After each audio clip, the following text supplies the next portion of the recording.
L'innocence en Adam n'est qu'une chose négative. Cela peut donc être vrai aussi de l'état sans péché. Dans son cas, cela peut en un sens jeter quelques lumières sur l'épreuve de toute la vie de Christ.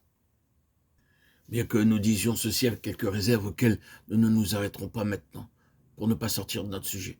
L'insainteté est positive, et l'innocence d'Adam a été accompagnée de la possibilité d'arriver à la sainteté.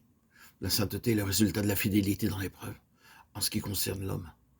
Il peut entrer innocent dans l'épreuve, mais l'essence même de l'épreuve, c'est la possibilité de choisir entre deux voies, la sienne en propre et celle de Dieu.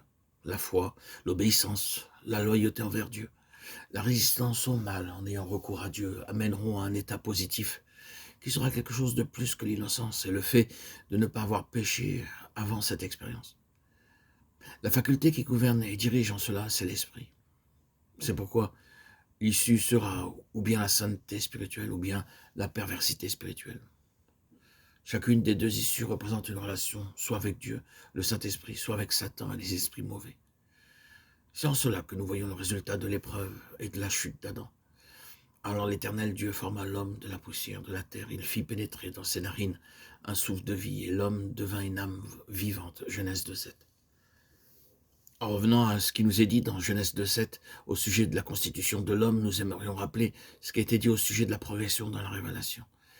Car nous trouvons ici un exemple précis de choses qui ne sont que sous forme de germes à la première référence qui en est faite, et qui ont besoin du reflet d'une lumière plus entière et qui devra suivre. Nous ne pouvons pas dire que ce passage soit une affirmation positive, il contient plutôt une implication. Les Écritures expliqueront ensuite ce qui n'était que sous forme d'implication. Il faut remarquer que nous ne parlons pas de ce qui est dit de l'homme dans Genèse 1.26 et qui décrit plutôt l'intention de Dieu pour lui que ce qu'il était en réalité, c'est-à-dire sa place et sa tâche, plus que son être. Voici Genèse 2.7. Alors l'Éternel Dieu forma l'homme de la poussière de la terre, il fit pénétrer dans ses narines un souffle de vie, et l'homme devint une âme vivante. Au premier abord, ce passage semble contredire tout ce que nous venons de dire et appuyer la thèse de la dualité de l'homme, un être formé de deux parties. Si nous nous reportons à la citation exacte que l'apôtre Paul fait de ce passage dans 1 Corinthiens 15.45, nous verrons qu'il est employé pour décrire la différence qui existe entre le premier Adam et le dernier Adam.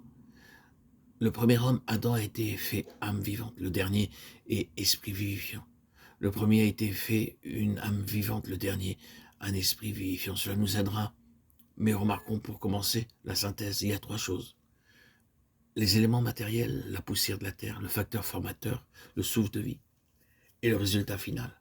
L'homme devint une âme vivante. Il n'est pas nécessaire de toucher au premier point. La plupart des hommes acceptent le côté matériel de l'être humain. Adam, de Adama, signifie de la terre. Ce mot renferme aussi un élément de couleur, terre rouge. Le second point nous amène immédiatement à notre objet présent. Nous avons ici deux côtés ou deux aspects. L'éternel Dieu, le souffle de vie, celui qui agit et les moyens qu'il emploie. Il ne faut pas confondre création et émanation lorsque la partie animale de l'homme est en vue. Il ne nous est rien dit qui supporterait l'idée qu'il y aurait une unité de nature entre ce qui a été créé et le Créateur. Mais lorsque nous considérons cette partie de l'être humain dans laquelle il est